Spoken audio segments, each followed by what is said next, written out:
Hi friends, അപ്പോൾ ഇന്നത്തെ ക്ലാസ്സിൽ നമ്മൾ ഡിസ്കസ് ചെയ്യാൻ പോകുന്നത് +1 ഇംഗ്ലീഷിലെ ഫസ്റ്റ് ചാപ്റ്റർ ആയിട്ടുള്ള ഫൂഫി എന്ന ചാപ്റ്ററിന്റെ മലയാളം സമ്മറിയാണ്. അപ്പോൾ നമുക്ക് നേരെ ക്ലാസ്സിലോട്ട് പോകാം. ഓക്കെ.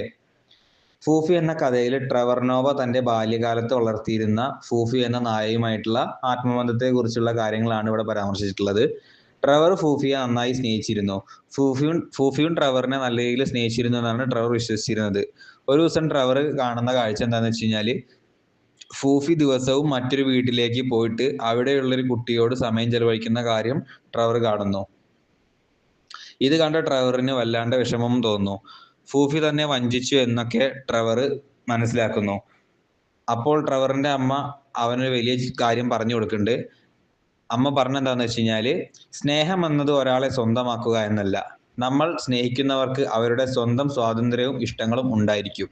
ഈ കാര്യം ട്രെവറിന്റെ അമ്മ ട്രെവറിന് പറഞ്ഞു കൊടുക്കുന്നു. ഓക്കെ. ഫൂഫി ട്രെവറിനെ സ്നേഹിക്കുന്നത് പോലെ മറ്റേ കുട്ടിയെ സ്നേഹിക്കാം. അതുകൊണ്ട് അവൾ ട്രെവറിനെ സ്നേഹിക്കുന്നില്ല എന്നൊന്നും അർത്ഥം വരുന്നില്ല. ഈ അനുഭവത്തിലൂടെ ട്രെവർ മനസ്സിലാക്കുന്നത് എന്താന്ന് വെച്ച് കഴിഞ്ഞാൽ, യഥാർത്ഥ സ്നേഹം നിയന്ത്രണമോ ഉടമസ്ഥാവകാശമോ അല്ല, മറിച്ച് സ്വാതന്ത്ര്യത്തെയും വിശ്വാസത്തെയും അംഗീകരിക്കുന്നുണ്ടെന്നാണ് ഇവിടെ പറയുന്നത്. ഓക്കെ. ഇനി നമുക്ക് ഇതിലെ പ്രധാന ആശയങ്ങൾ എന്തൊക്കെയാണെന്ന് നമുക്ക് പരിചയപ്പെടാം. സ്നേഹം ഒരിക്കലും ഉടമസ്ഥാവകാശമായി അല്ല.